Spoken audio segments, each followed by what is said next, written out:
ایک تو لوگوں کو نا مولویوں کی دعوت میں جانے سے بھی تکلیف اور نہ جانے سے بھی تکلیف.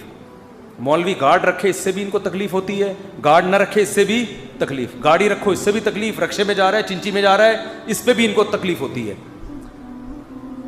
تم چھوڑ دو کسی کی پرسنل لائف, وہ ریوو میں بیٹھا ہے, وہ پجاروں میں بیٹھا ہے, وہ رکشے پہ لٹک کے جا رہا ہے, وہ ہوٹل میں انڈا مور پہ پراٹھے کھا رہا ہے, اپنے خرچے پہ کھا رہا ہے نا, کوئی زکات کے پیسے تھوڑی کھا رہا ہے.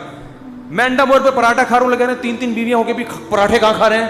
پوری پوسٹ چلا دی میرے خلاف, پوری پوسٹ چلی ہے, نام نہیں لیا اس نے, بولا بعض لوگوں کے 3 اور پراٹھے کہاں کھا رہے ہوتے ہیں.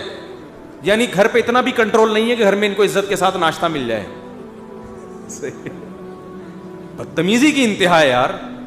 تمہیں کس نے کہا کہ ہمیں گھر میں ناشتہ نہیں ملتا اس لیے ہم وہاں جا کے کھا رہے ہیں؟ بھائی ہمیں وہ پٹھان ہوٹل کا پراٹھا بچپن سے پسند ہے, لت پڑ گئی ہے تو کھا لیتے ہیں, اور ہمیشہ تھوڑی کھاتے ہیں, کبھی کبھار جا کے کھا لیتے ہیں. گھر میں ہوتا ہے سب کچھ, گھر والے بٹھا رہے ہوتے ہیں, کہ یار وہ پراٹھے کا لوگ, وہ گھر میں لا کے کھاؤ, وہ مزہ بھی نہیں آتا. اب کوئی بندہ جاوید نہاری میں یا سہیل نہاری پہ بیٹھ کے وہاں کھا رہا ہو تو اس کا یہ مطلب ہے کہ اس کو گھر میں کھانا نہیں ملتا. ہم نے وہ نہاری گھر میں لا کے کھانے کی کوشش کی ہے, مزہ خراب ہو جاتا ہے, نہیں آتا مزہ. اور روزانہ تھوڑی ہی ہوتا ہے, کبھی کبھی پوسٹ چلی ہے میرے خلاف, وہ طنز کیا ہے. وہی مثال ہے کہ ایک آدمی گدھے پہ نا, وہ اور اس کا بیٹا سفر کر رہے تھے, گدھا ایک تھا.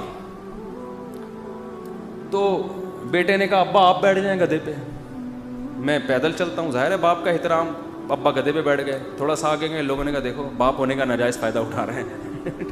باپ تو بچے پہ کیا کرتا ہے؟ شفقت کرتا ہے. باپ ہونے کا ناجائز فائدہ.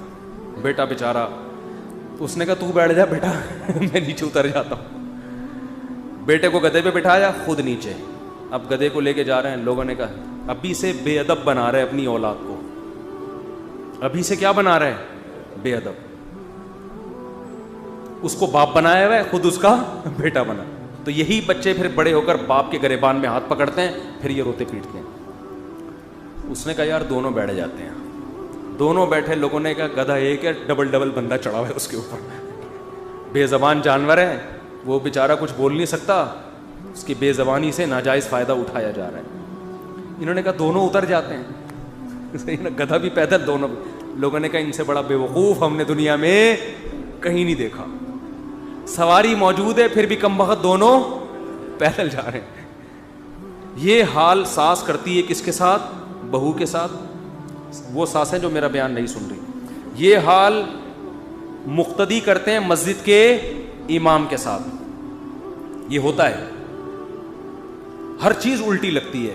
اور یہی حال عوام کرتی ہے مولاناؤں کے ساتھ, علماء کے ساتھ. چھوڑ دو کسی کی پرسنل لائف ہے. ہاں اگر وہ چندے لے رہا ہے لوگوں سے, اس کا کوئی مدرسہ ہے, پھر محلے والوں کی ذمہ داری یہ پوچھیں کہ ایسا تو نہیں وہ چندوں سے لے گئی ہے. یہ پھر عام آدمی کی نہیں, محلے والوں کی ذمہ داری ہے کہ بھئی آپ ذرا اس کا حساب دیں, کیونکہ بدگمانی تو ہو رہی ہے نا کہ آپ کے پاس زکوٰۃ کے پیسے بھی آتے ہیں. ایسا تو کیونکہ بعض لوگ ایسا کرتے ہیں, سب کی بات نہیں کر رہا, بعض لوگ دکان ہی مدرسے کے نام پہ چلاتے ہیں. وہ ان کا کوئی بزنس نہیں ہوتا, تو 4 دیواری کھڑی کر کے 8-10 یتیم بچوں کو لا کے ڈال دو, کروڑ روپے چھاپنے کی مشین. اسٹیٹ بینک آپ سے آ کے قرضہ لیتا ہے پھر تھوڑے دنوں میں. حقیقت بتا رہا ہوں میں, یہ ہو رہا ہے. میں نہیں کہہ رہا سب ایسا کر رہے ہیں, کچھ لوگ ایسا کرتے ہیں, لیکن اس کی وجہ, اس کا یہ مطلب نہیں کہ سارے مدرسے غلط ہیں. او بھائی آپ کو بھی تو اللہ نے شعور دیا ہے. آپ دیکھو کہ بھائی تو کون ہے, تو نے یہ 4 دیواری کھڑی کر کے 2 دن میں کروڑ پتی ہو گیا, تو کہاں سے آ رہا ہے؟ تو اس کو چاہیے کہ وہ پابند ہے کہ وہ بتائے کہ کہاں سے کما رہا ہوں میں. سمجھتے نہیں ہو میرا خیال ہے بات. تو اس میں خوب ایک بات کر کے بس میں آگے چلتا ہوں. دیکھو گارڈ نہ رکھنا, جبکہ آپ کو, کیونکہ لوگ اس کو سادگی سمجھتے ہیں. میں نے یوٹیوب پہ بھی ایسی ویڈیوز دیکھی ہیں, فلاں سے ملنے گئے, کوئی گارڈ ہی نہیں ہے, ایسے جا کے چپک گئے ہم سے, کوئی پوچھنے والا نہیں ہے. کیسے ہمارے حضرت جی بہت سادہ ہیں. کتنے سادہ. یہ سادہ نہیں ہے, یہ پرلے درجے کے بے وقوف اور 1 نمبر کے احمق ہیں. کیونکہ ملکی حالات بھی ایسے ہیں. جب بھی ملک میں حالات خراب ہوتے ہیں, مشہور شخصیتوں کو ہمیشہ نشانہ بنایا جاتا ہے. نہیں آ رہی بات؟ جب بھی ملک میں بیرونی طاقتوں نے حالات خراب کرنے ہوتے ہیں, وہ دیوبندی, بریلوی, اہل حدیث, شیعہ, سنی کا فرق نہیں دیکھتے. وہ کہتے ہیں جو آدمی مشہور ہے اس کو اڑا دو اور دوسرے پہ بلی ڈال دو, دیوبندی کو مارو ڈال دو بلی بریلویوں پہ, بریلوی کو مارو دیوبندی پہ, اہل حدیث کو مارو فلاں پہ ڈالو. اور ماضی میں ایسا بہت ہوا ہے. تو ایسے موقع پہ گورنمنٹ پہ تو کوئی بھی اعتماد نہیں کر سکتا. ایسے موقع پہ آپ اگر مشہور ہو گئے ہو اور پھر بھی آپ گارڈ نہیں رکھ رہے تو آپ انا للہ کے لیے بہت جلد, ذرا سے ملک میں حالات خراب ہوں گے, سب سے پہلے نشانہ کس کو بنایا جائے گا؟ آپ. حضرت مولانا عادل شہید رحمۃ اللہ علیہ جو اتنے بڑے عالم تھے, بھی وفاق المدارس کا کہا جاتا ہے انہوں نے صدر بننا تھا, اتنی ان کی ساکھ تھی, اتنا ملیشیا میں اور دنیا میں ان کا نام تھا, اتنے بڑے عالم. ہم ان سے کہتے تھے, علماء کہتے تھے آپ تو ایسے نہتے گھوم رہے ہیں. لیکن وہی ہے, بعض بدبخت لوگ غلط مشورے دیتے ہیں, نہیں حضرت موت تو ایک دن آنی ہے, وہ تو ویسے بھی آنی ہے, تو نہ پھر کھانا بھی نہیں کھاؤ, زہر کا پیالہ پیو, جس دن مرنا ہوگا نہیں مرنا ہوگا تو الٹی ہو کے نکل آئے گا وہ زہر کا پیالہ. وہ کیا ہوا ہے, کیسے ان کو شہید کیا ہے. بعض علماء سے میں نے سنا کہتے ہیں تو چلانے والے نے بندوق چلا دی, ورنہ گلا دبا کے بھی مار سکتا تھا, گولی بھی ضائع کرنے کی ضرورت نہیں تھی, کوئی سیکیورٹی کا انتظام سرے سے تھا ہی نہیں. تو یہ بہت بڑا حضرت مولانا یوسف لدھیانوی شہید رحمۃ اللہ علیہ بازار میں سبزی خرید رہے ہیں اور ایک بندہ یہاں بندوق کر کے شہید کر کے چلا گیا. اس وقت ہمارے شیخ مفتی رشید احمد صاحب کو بہت غصہ آیا تھا, بہت غضب, کیونکہ ہمارے شیخ حضرت مفتی رشید احمد صاحب کو حضرت مولانا یوسف لدھیانوی سے بہت محبت تھی. ان کے بارے میں کہتے تھے کہ یہ بہت یعنی ایک نمبر کہتے تھے ان کو, اور مولانا یوسف لدھیانوی بھی مفتی رشید احمد صاحب کے بارے میں کہتے تھے کیا ہیں, ایک نمبر.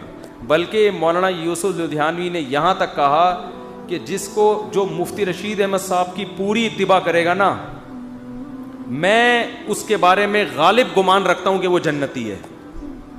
بڑے دعوے کرتے تھے کہ یعنی ان کی اگر کوئی صحیح طریقے سے ان کو فالو کرے گا یہ اتنے نیک ہیں.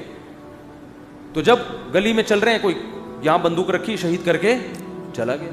حضرت اتنے حیران ہوئے, حضرت ان کے متعلقین پر حیران ہوئے کہ دیکھو جو خود شخصیت ہوتی ہے نا اس کو اپنی فکر نہیں ہوتی, اس کے چاہنے والوں کی ذمہ داری ہوتی ہے کہ اس کو اس پر لے کر آئیں. وہ گارڈ نہیں بھی رکھ رہا, زبردستی تھوپیں گارڈ کہ کیسے گھوم رہے ہو بھائی, آپ نہیں رکھ رہے اس کا مطلب آپ کو محبت, یعنی آپ اس کو مجبور اگر نہیں کر رہے اس کا مطلب آپ کو ان کی شہادت سے آپ کی صحت پہ کوئی فرق پڑنے والا